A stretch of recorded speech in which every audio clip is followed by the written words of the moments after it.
Excellent.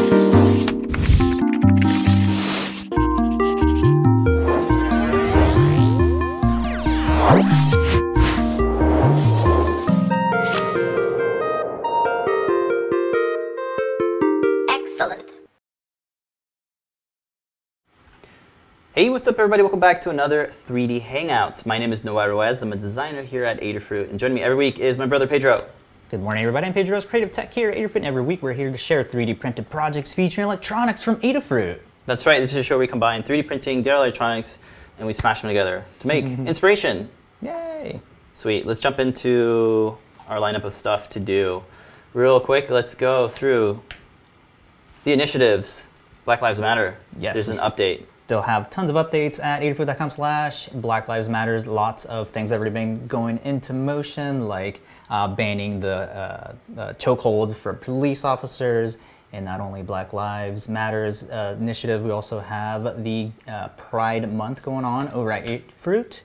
Yep. And you can see all of the cool things that is going on right at the banner, front page of Adafruit. We also have the Immigrant Celebration Month going on, so lots of actionable items that you can take parts in and continue to get the word out and actually go out and vote. Make sure that your politicians and your local governments are all hearing your voices. So all of that is still there, being updated every day by all the team members in Adafruit.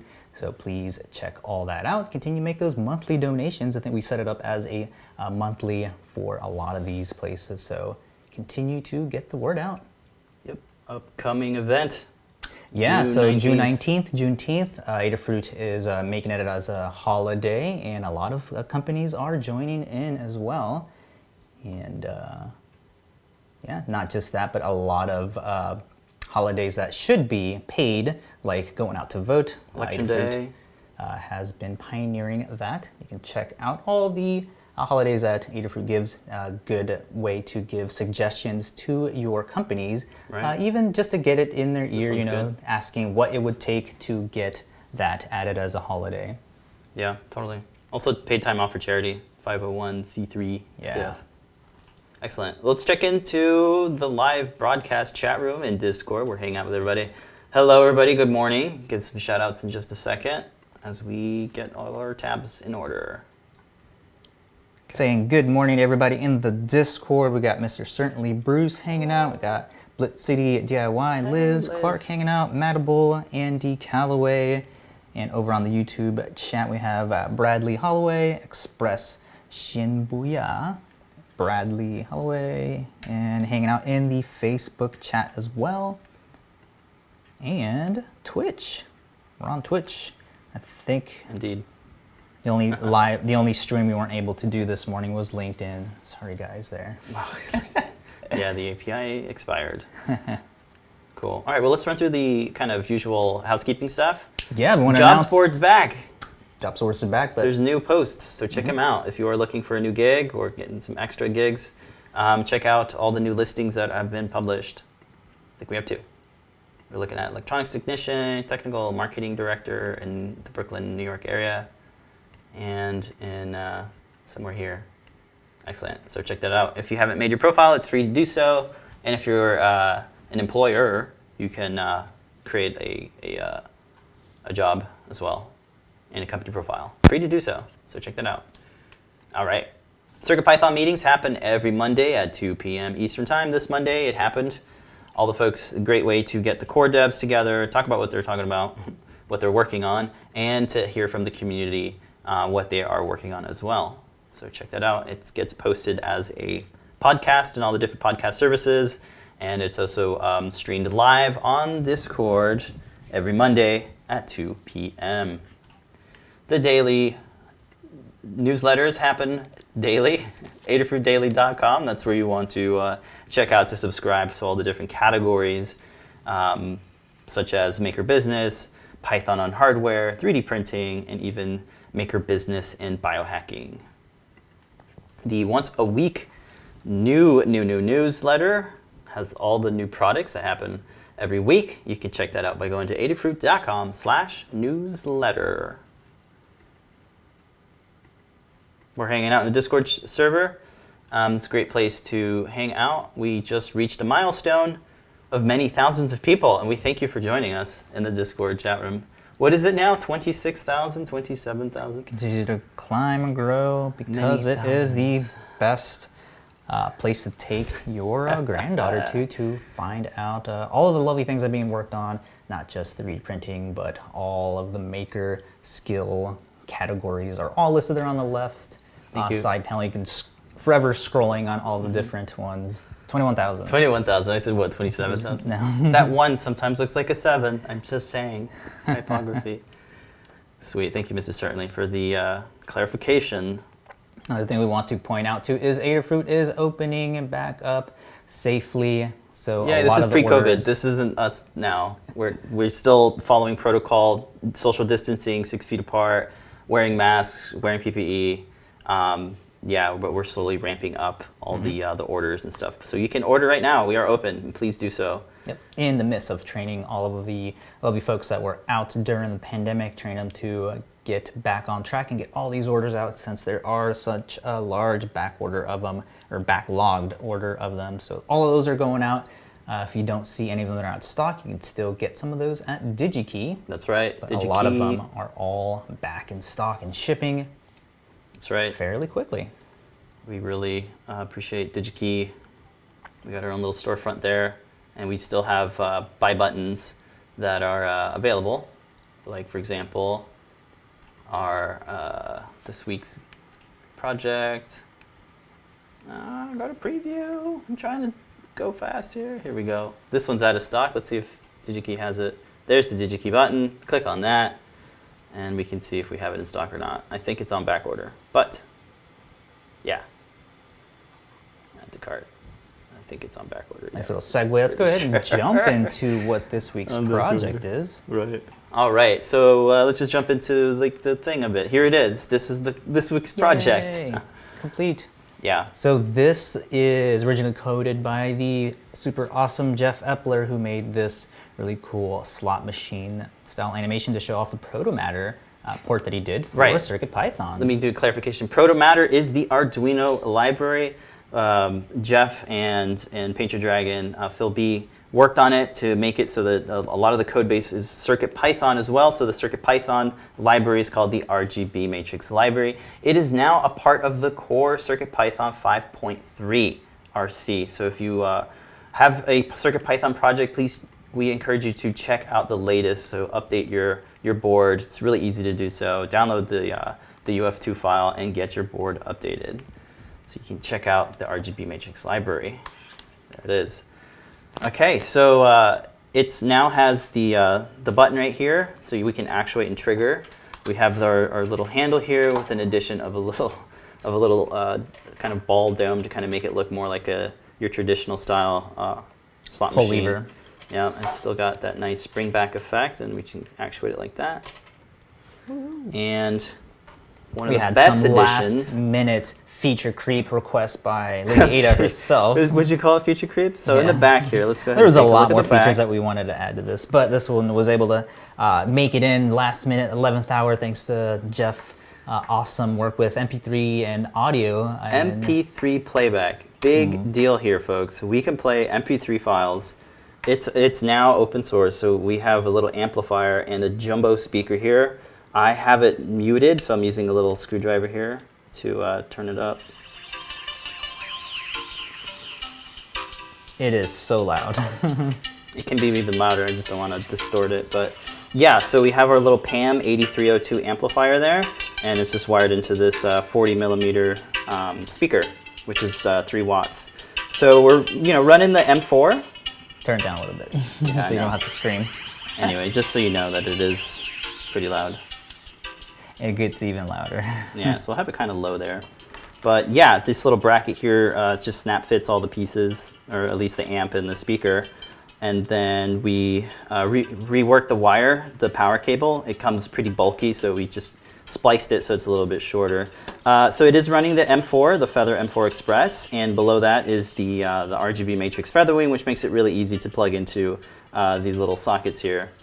These are chainable, so you can have more of them, but we're just using this this one here. This is 32 by 64. And we're powering it off of the 2.1 millimeter power jack. It has like a 5 volt I think 4 amps, so that it provides enough power. And then there's some screw block terminals in the back there that's soldered onto the FeatherWing, as well as this guy here, the 2.1 barrel jack. All that is included with the FeatherWing, so you don't have to go get any extra headers. It comes with it. Yeah, so that's a quick rundown of the components in the back there. Our feet are 3D printed. This bracket is 3D printed. And what we originally had was we had a nice frame that has like the ability to slot in. So we had this frame here coming in the front there. And then we have this slot here so that we can slide this piece of acrylic. This is that black LED acrylic that's specially designed for diffusing LEDs. Which we're still looking to get in stock, so definitely keep a lookout on that. Right. So we're going to use the frame, but then John Park posted a really good idea of using just a couple of these corner brackets to actually hold the the acrylic in place. Right. So we wanted to make it so that folks can print these brackets, because this one requires quite of a big bed. This is about 280 or 260, I think, on the X, and then like 170 on the Y. So you kind of need a big bed to print this. So having these brackets is a great way to reduce the print bed, and it's more modular, I think, maybe. So yeah, they actually have little tabs here, and you kind of stack the foot tab over this corner bracket tab, and then use a little bit of a longer screw here. These are M3 screws, and the holes have heat set inserts in there so that they're already threaded, so that's really nice. So yeah, that is kind of like literally we had, when the print finished this morning, we had to create an extra bracket here to connect both of these corner brackets, and to have some mounting holes to attach our spring-loaded handle, which we'll talk more about in a second. So yeah, all these little pieces come together to form that. Excellent. And just a note about the actual acrylic. Now, if you look here, you can kind of see that there is some distance between the LEDs themselves and the acrylic piece. There you go, that's a better look at it. It's about 1.5 millimeters of distance. And we figured that makes it look a little bit soft, but we think it looks a lot better when it comes to stepping back and seeing it as a whole. So if you tend to squish this forward, you can see the difference there. You can really see the segmentation a lot better if it's close up. So that's why we figured we'd have it a little bit offset, just to give it that little bit smoothness, and it kind of, I don't want to say the word blur, but it kind of blurs it together. It merges them and unifies a little bit better than having it so segmented like that. Maybe that's the way you like it. It is a customizable design. It kind of depends, but definitely depends on the type of graphics you're using. So if you're doing just text, it's not going to appear that that bad. But as soon as you start adding like gradients and like character, with shadows and things like that, you are definitely going to not be able to see it as good. And because it is on the camera, it does look different in real life.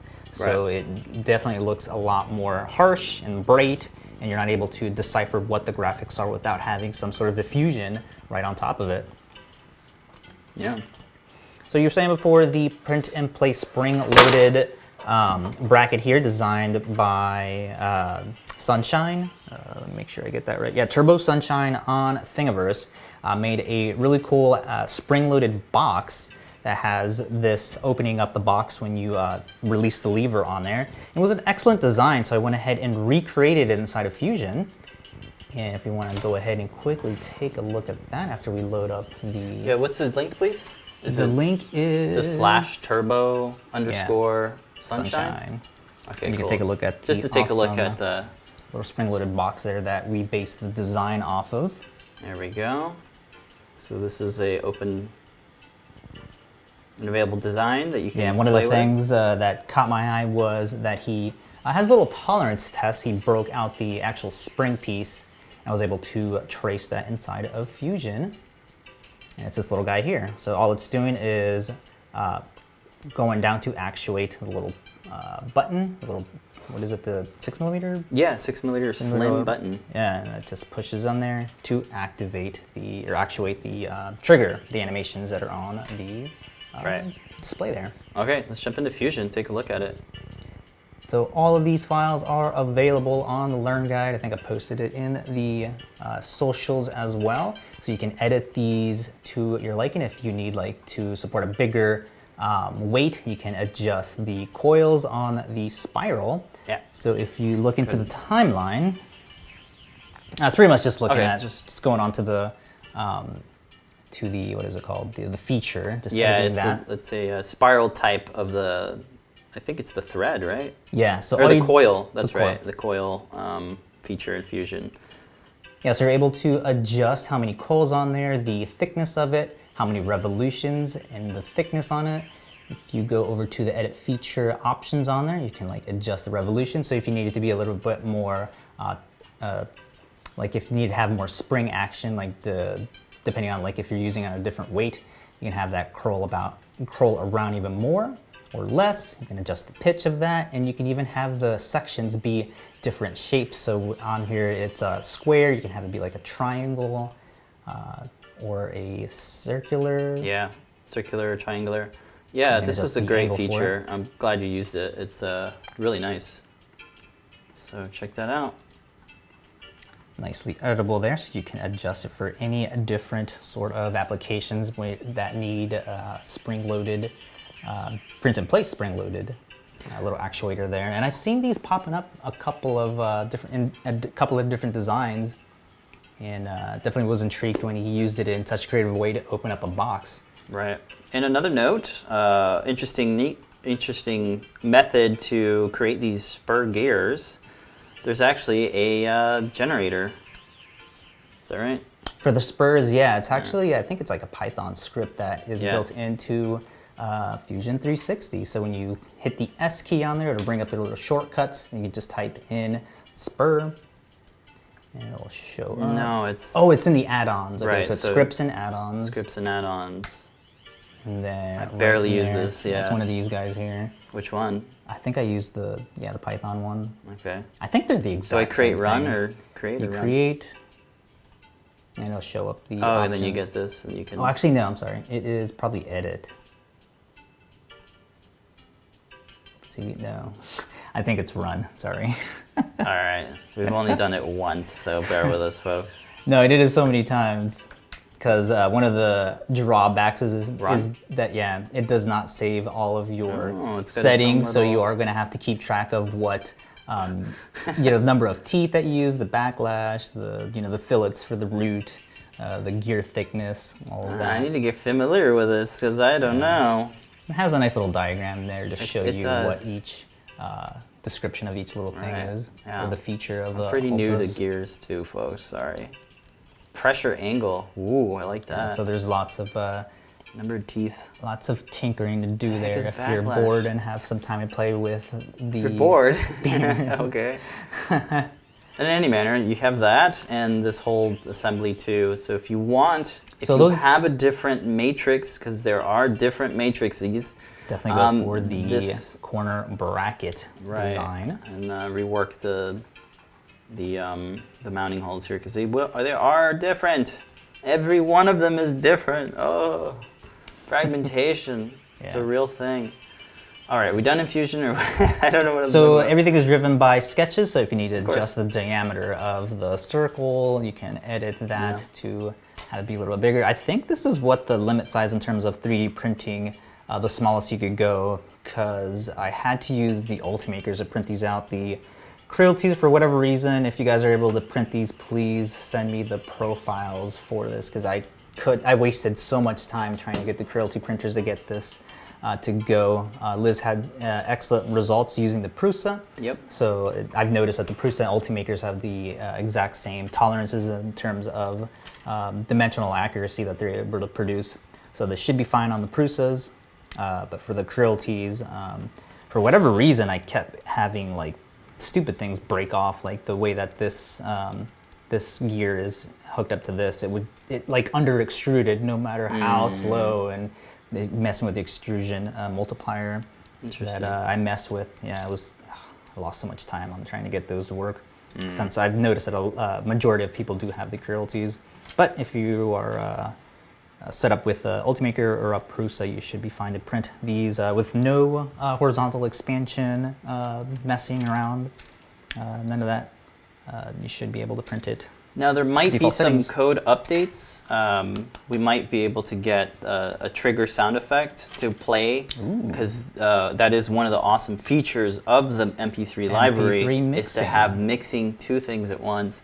JP's working on Lucio Blaster 2020 Yeah. edition, and that will have that. I'll highlight that. It's playing background MP3s, and it has foreground elements that are triggered, which is really sweet. So. This was a last-minute sort of addition. Lamar saying, "Hey, can we actually play MP3s while the RGB Matrix is running?" The answer is yes. At least with the M4, you can. So cool. Do you want to jump into Discord and catch any comments? No, I'm just like laughing at some of the commentary there. Andy Calloway saying that it reminds him of the mosquito repellent.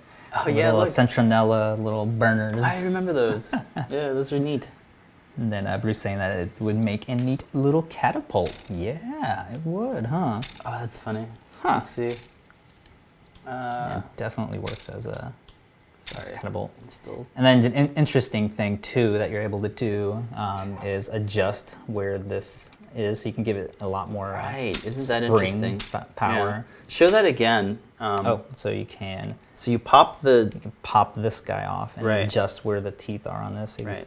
pull it all the way back and have even more spring. Right, so it springs not only on the, I guess, this axis, but also like depth-wise. You can pop it out. Yeah, so if you want it to be less springy, you adjust it more down, and it has less of a spring action. Yeah. You definitely want that that loose tolerances so that nothing fuses, and you have the ability to, realign the teeth, so to say, which is pretty neat. Yeah, one of the things I did not copy, that I don't have the original one here, he had some grooves on each tooth yes. that help to keep it aligned, so Yes. this one does have a tendency. I mean, it shouldn't be It's got too... some slop, guys. You yeah, can a see little it bit of here. slop. You can see there. It's not that bad. Yeah. That's just And I from guess not a having note those from grooves. this is just two halves. Oh, yeah. There you go. They just pop. I didn't even glue them. They're just two halves. They come in like that. They have a nice tolerance. Don't fall out. So why need glue if you have tight tolerances? Nice. You can print it in whatever color that you like. These are just the colors that happen to be loaded, but they work out pretty well. I like the kind of look of the pink mixed with gold. All right, let's go ahead and jump into the Learn Guide. This is still Okay. in moderation. Jeff is adding final touches to the code walkthrough, but we can go ahead and take a sneak peek at what it is. Sure. I want to currently on there. walk through the circuit diagram really quick. So the RGB FeatherWing has a nice set of pins that you can use to wire in a separate component, like our amplifier here. We're just wiring in 3 different connections. You got voltage and ground, and then A+ is going into any of the analog pins. In this case, it's A1, but you can adjust that in the code. We recommend using these pins because the RGB Matrix uses quite a bit of pins. So we have them listed here. The other thing is the button. Sorry, the amp is wired to A0, and A1 is the button. So there you go. That's really it here. You got a speaker, amp, and the button. And thankfully we have extra pins, extra broken out pins in most FeatherWings. So this one has enough pins for everything, so that's really nice. For powering, you can of course have it plugged into USB, but you're going to get some glitches, so you really want a 5-volt 4 amp wall adapter. We recommend this one here. There you go. Okay, for 3D printing, we have this one specifically for this matrix. That's the PID2778. That's the 4mm pitch RGB matrix. Let's see if I have it open here. Maybe not. That's okay. And then just this walks you through, fitting the ball onto the handle, talking about the handle, and then for the frame, this guy over here, this one does need support material because of this slot here. So we figured we'd share the settings for the support material. So this is all done in Cura, and there's a screenshot that shows you all of it, but we also broke it down here. So we go over the support placement, overhang angle, the pattern, the density. Do you want a brim? No. What's your Z distance? That's that. And do you want a support interface? No, you don't. So these are our recommended settings that worked for our particular machine and our version of Cura. And one of the key highlights here for the support material overhang is having it be at 80 degrees so it doesn't put support materials all on the inside of where it slots into, just where the opening to the slot is. So you don't have to have like support blockers all over your model. It'll only do it at the 80-degree angle. Yeah, this part guy right here. there. This is really where you want that support material. And a pretty low infill density of 4%, 10 being too much. That's the default. Yeah.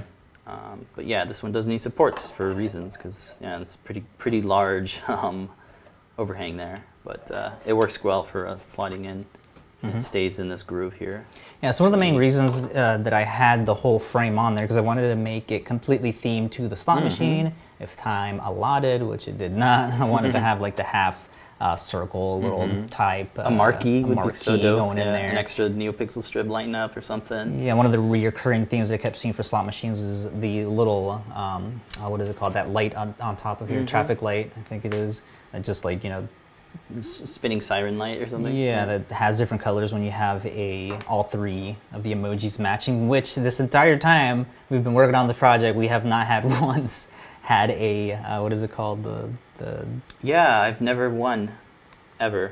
Yeah, so that was the whole reasoning behind having a frame construction of that, to add those additional components that would make it themed a little bit more to one of those classic slot machines.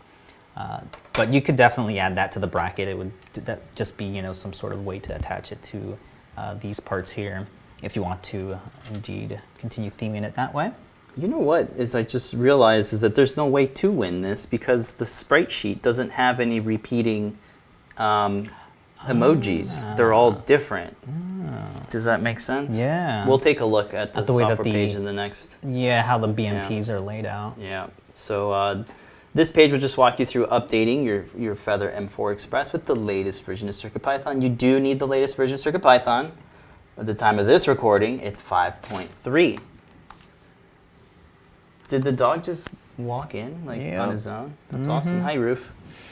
Our puppy literally just opened the door and walked in here. Don't get sidetracked. I have to get sidetracked. There he is. Rufio, say hi. Bow. Hello. Bow, bow. Is it time for your walkies yet? Don't. Not yet? Okay. Sorry. I just had to. He's there. Why not? He's a good dog. He's a good boy. Such a good boy. All right, I'm gonna There's close some the people door now. asking where we got the gold filament. I posted that in the chat, so you can check out the silky gold filament that was used for this. Where did you get your Saluki? We're all fine. Salukis are sold. Back over to the Learn Guide, we have a nice page that walks you through installing the latest version of CircuitPython on your lovely Feather M4 Express. All right. The CircuitPython libraries page just walks you through all the required libraries. For this particular one, we're using display text, the bitmap font, and the image load libraries. We do have the image assets and the sound itself. You got the emoji bitmap, which is an 8-bit bitmap that has a nice assortment of color palettes and stuff. With some gamma corrections and things. Yeah, I think he might note it in his original guide, all of the adjustments that you have to do to have the most optimal display on the Matrix. Right, and then we have our little MP3. This is something I put together in GarageBand just to avoid any royal licensing fees or something like that. So it's just something I put together in GarageBand. But I will offer it as well as the MP3 for the background. But that's what it looks like. That's what your drive should look like. Just those 2 asset files and your 3 libraries. Cool, and we're getting the code in there. All right. Real quick, just you can set up a feather and a feather wing in many different ways. So the way we're doing it is we have the male header pins are going on the bottom of the Feather M4, and then the female headers are going on the top of our Matrix Feather Wing. Again, it comes with all of the connectors and headers, which is great. So the 2x10 socket header gets soldered onto the bottom of the PCB. And then on the top of the PCB is where the power connectors go, the screw block terminal, and the 2.1 barrel jack. So that's what the female headers look like there. And One of the tips that I like to do is when I'm installing female headers, it can be a little bit clunky. So what I like to do is I like to use another feather that has male headers, and that way the female headers can just get press fitted into there, and then you have a pretty nice sturdy assembly to where you can solder to. Keeps it nice and flush when you're soldering. Okay, just a quick polarity check here. There are some notches that you can line up here to ensure that the polarity is in the correct orientation when you're plugging in that Matrix FeatherWing into the back of the matrix. That's what it looks like there. So we're just walking through that. When it comes to wiring, the power cable is pretty chunky. It's built for daisy chaining. We're not doing that in this project, so we reduced it and cut it, trimmed it down to just these guys here. I got some wire lengths here for you. I spliced them together, and make sure you use heat shrink tubing before you actually solder them, because you do want to insulate those exposed wires. When it comes to the amp, I thought it'd be good practice to use a JST connector. That way I can quickly disconnect the speaker if I need to. You don't need to do that, but I did that in this project. I like to use my JST connectors. The button's fairly easy to wire up. It needs a fairly lengthy cable. That way you can route it and hook it into the spring-loaded arm. Here shows all the wired connections on basically all of the wired things are wired to the Matrix FeatherWing as opposed to the feather itself, because you have all those extra pins. So it kind of makes it modular, because now you can take off the FeatherWing if you need to use it in a different project and nothing soldered to it other than the headers, of course. Yeah, I remember somebody asked the question why Lamar made the boards with extra header pins on the sides. This is a prime reason Absolutely, why. It's an example of having to be able to break out those pins and then more when you need those. You said it. Cool. So there we go. And for the assembly, this walks through connecting the power cable, snap fitting the amplifier to our little speaker mount. The speaker itself, it just press fits into this little circle thing here. Interesting with the acoustics on this speaker, I was getting a lot of vibrations, which caused a bit of distortion. So I figured the best orientation to mount this speaker is actually securing the magnet as opposed to the speaker cone.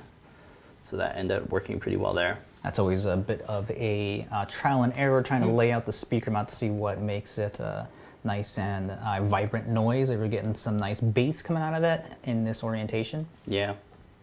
You could definitely create like a box that would definitely amplify the bass, but didn't need it for this one. The frame has to be oriented in the right way, so let's just walk you through what's the right orientation. Then you just install the acrylic by sliding it through that slot. Then we're walking here through installing the feet. There is a left and a right foot, so you have to make sure that those are the right order. And you can reuse the thumb screws that feature these little magnets, these little magnet discs that are glued onto the back of the thumb screws. Those are nice.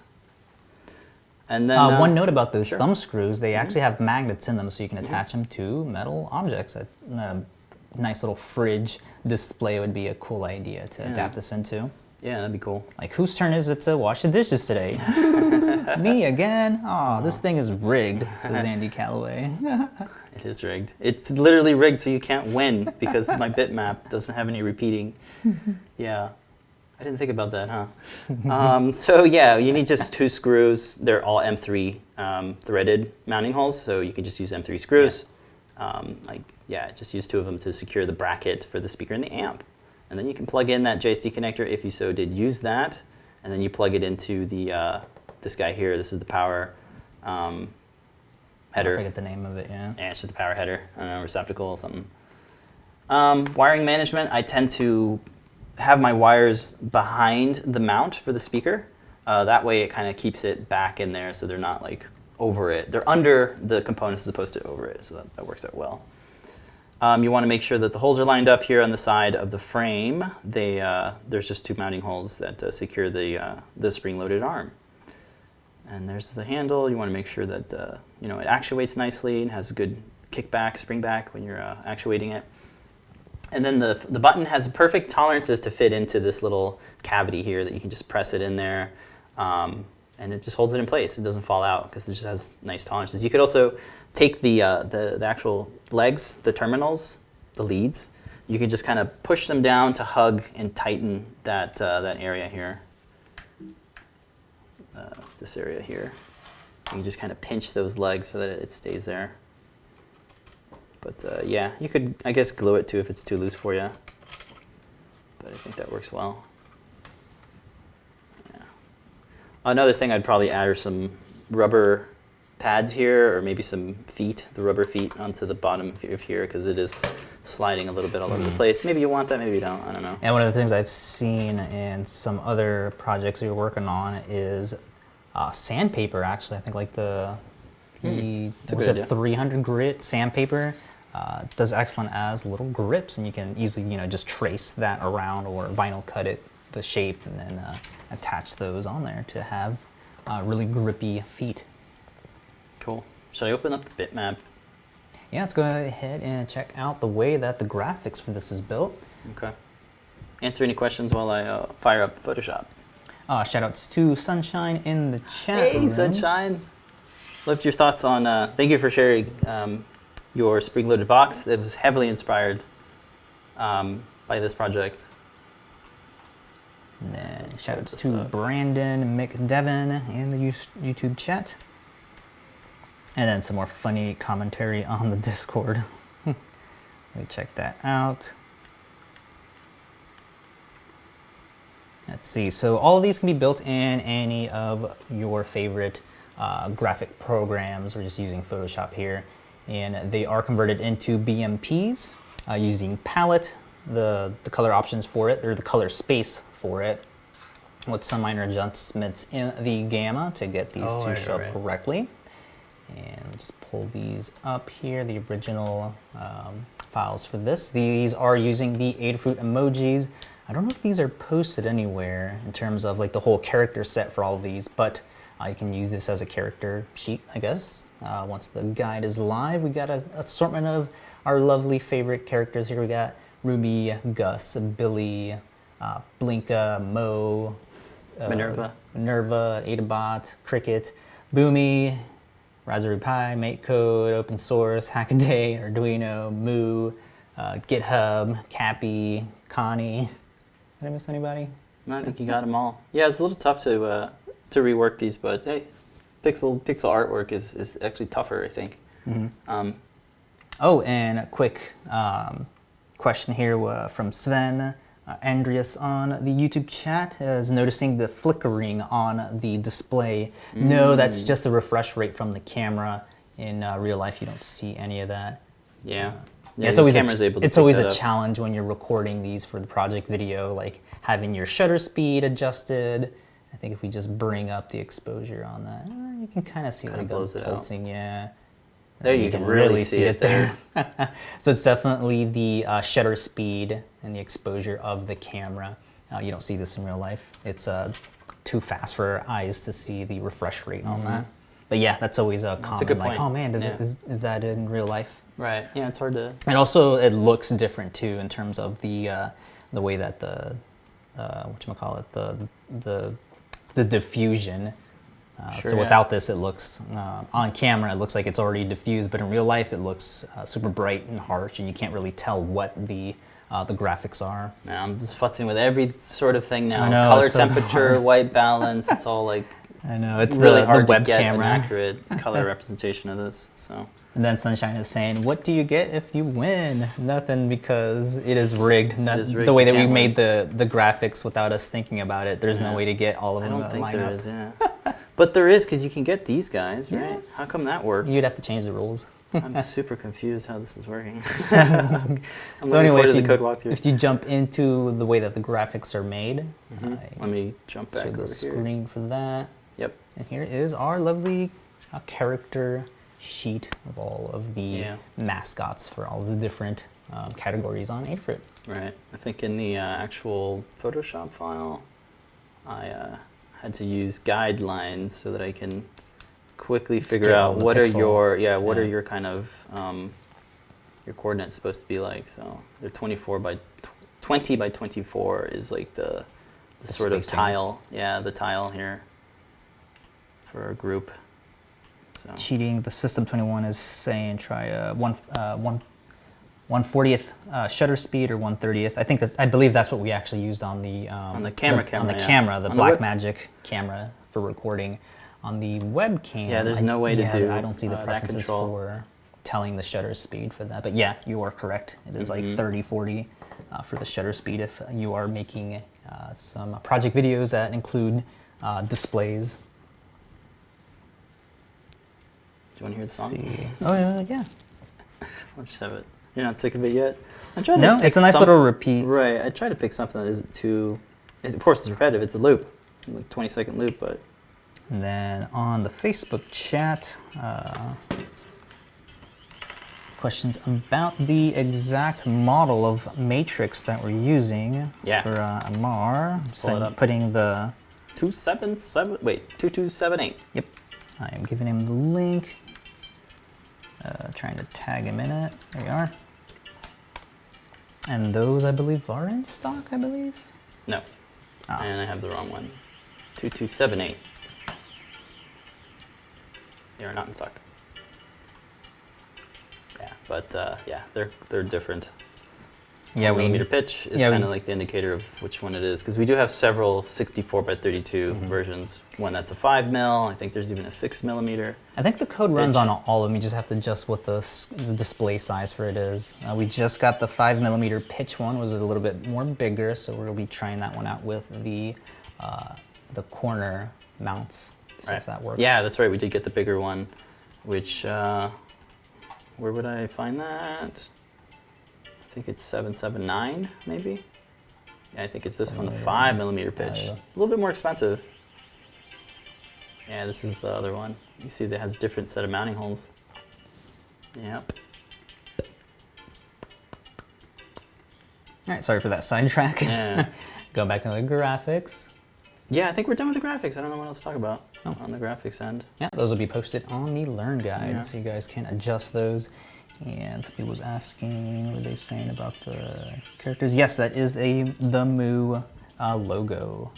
Try to do GitHub cat face. It's a little bit tough to do that one. Yep. Okay.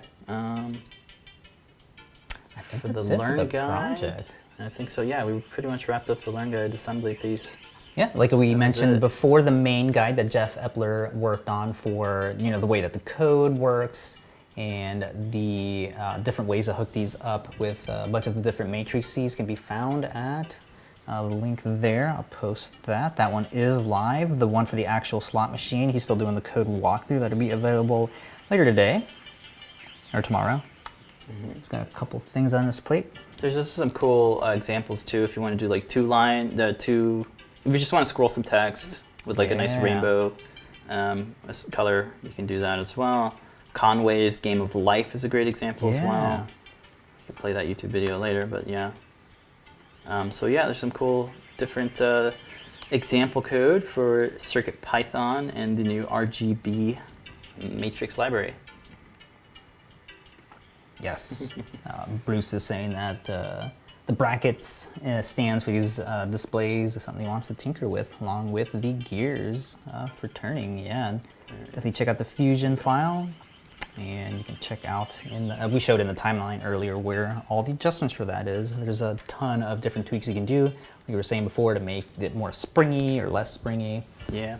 And you can size these up. Yep, and change the distance if you want a more tighter diffusion. You can change the brackets there. Yeah. Cool. And then Innovations is saying that he got 4 of these panels for a project. These examples will help a lot. Definitely check out, I think Maker Melissa's working on a guide too, where she's chaining a bunch of the matrix displays together. Make a video wall. Make a video wall, so definitely check that out too, or keep an eye out on the Learn Guide. It should be live sometime this week or next week. She's been doing a lot of, she's making her own design too for joining those together, so that should be super awesome.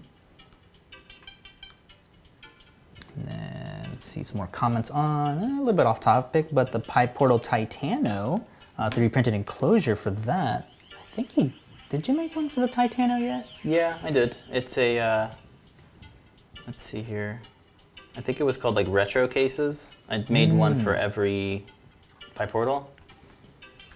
PyPortal. Still got to do a retro. project for that. There are Yeah, 3 different sizes of it. Yeah, one for the Titano, one for the. Yeah, here they are. Here's the photo of all 3 of them. Let me get the Lovely. link for you. I mean, if you like this big case, right? I think it looks cool. There's a lot of room in there for extra components, maybe a speaker or more sensors and things. Snap fits, but also has some mounting bits for screws. And of course, the CAD files that you're going to need to do any adjustments for that. They're all linked there as well. This was a question by Brent S. I just sent you the link on that on the YouTube chat. We got some broken images here. What happened? Whoa.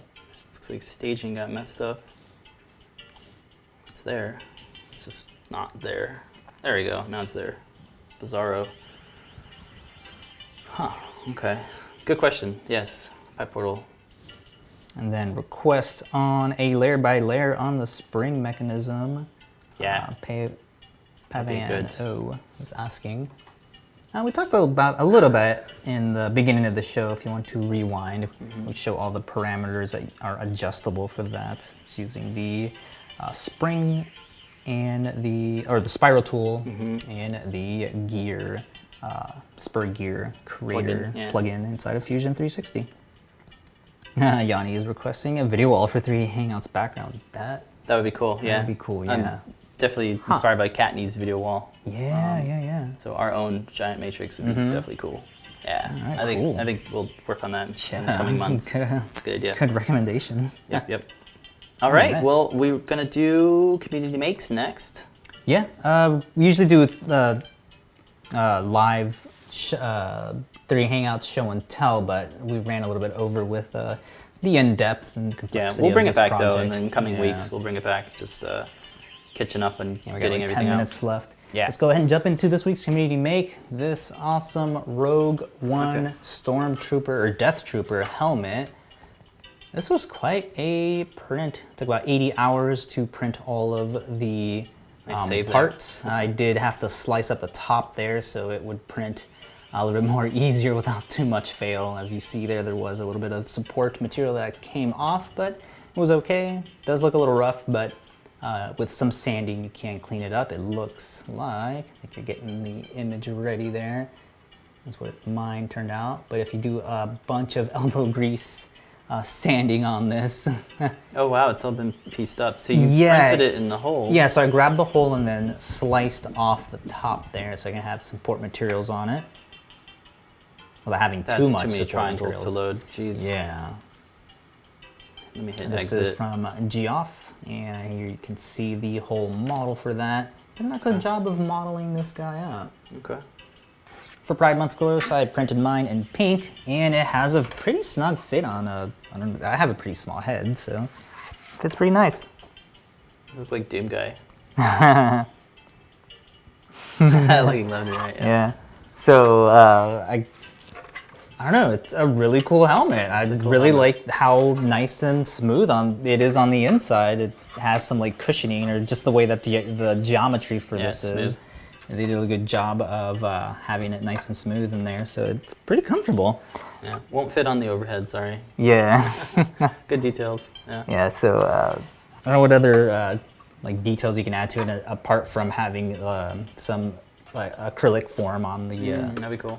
the side here and I think in the actual images too, there's like some Add-ons. like add-ons for the little Gribblies. breathing things. Yeah, but excellent design there. Like I was saying, I should probably post the remix on where I cut. If you go to one of the overheads, you can see where I cut that off and just glued it on.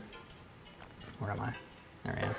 Yeah, just this part right here. Yeah. Tried to make it as seamless as I could with that little overhang there.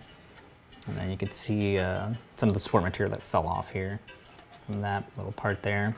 Yeah, just a little bit of roughness on there, but you can definitely sand all that out and make it look nice and clean like that. Excellent little detail all around. And yeah, definitely support him on this Patreon. He did release this, I think, for free.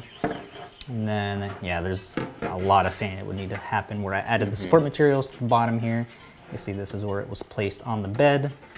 And this is just so they can print upwards without having all the support material on the inside, because it is nice and smooth and all around on the inside. So I pretty much printed upwards like that. I've seen a technique lots of people using for helmets, just print it upside down like that. And then like remove the top. And it was about 80 hours for both parts. Yeah, 80 hours for this whole thing. Well, what's funny about this one is that you printed it a month or two ago, and it just kind of sat around until we can get to the hero shots of it. Yeah. Well, there was other things that came up too, so. But excellent little print there. Little. Yeah, world-changing events happen, folks. Recommended. And that again is the Rogue One Death Trooper helmet. Yeah, we weren't able to name it Death Trooper because, you know, the word death, YouTube doesn't like that, so we figured to call it just Rogue One. And the pink filament that we're using we actually stock in the shop. It is the 285 pink filament from... While supplies last. Yeah, I think we have like 7 rolls left. Yeah. And it does an excellent job of having that nice little shine on it. Not too much shine, but... Okay, let's see shine. I'll see it. It's nice. Okay. One last thing I want to note, shout out to Dylan Hirata, who's on the Adafruit team now. Published his first Learn Guide. It's an automatic bike light for Circuit Playground Express. So here's a photo of it. And it mounts to your standard bicycle. It uses the Circuit Playground Express Bluefruit or Express. It has both of them. Oh. Here's the Learn Guide. It was published yesterday.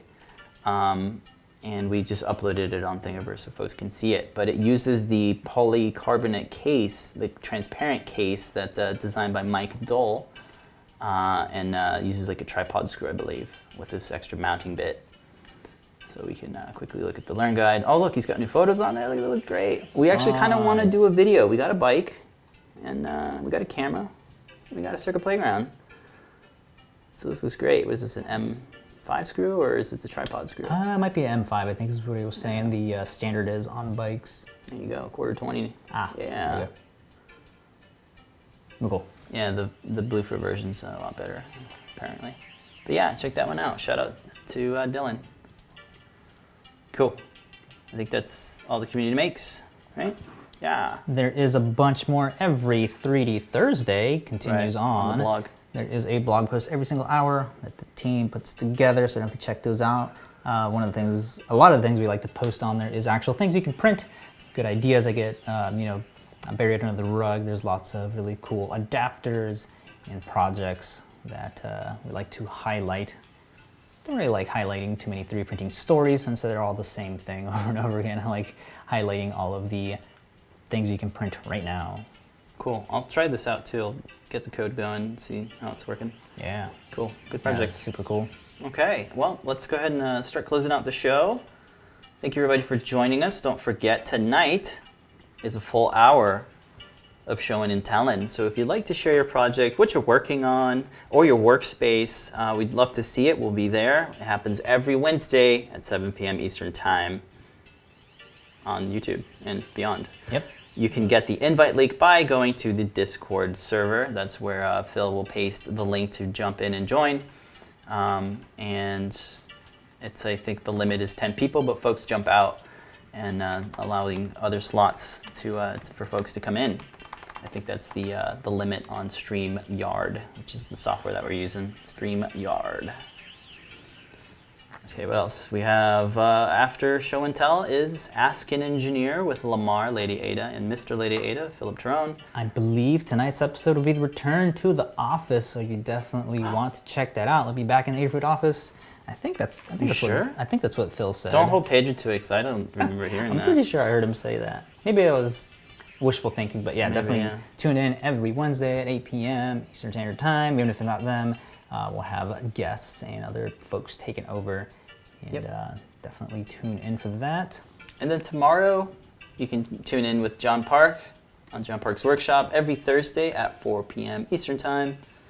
Checking out MakeCode Minutes, And then also MakeCode Power Hours on Tuesdays Yeah. at 3 p.m. or 4 p.m. Mm-hmm. We need a, let's see, last time I tried question mark showtimes and it didn't work. Oh, it worked. There we go. There we go. So if you go on the Discord and any of the channels, I suppose you can just type in question mark showtimes and you'll get a full breakdown of all the showtime slots here.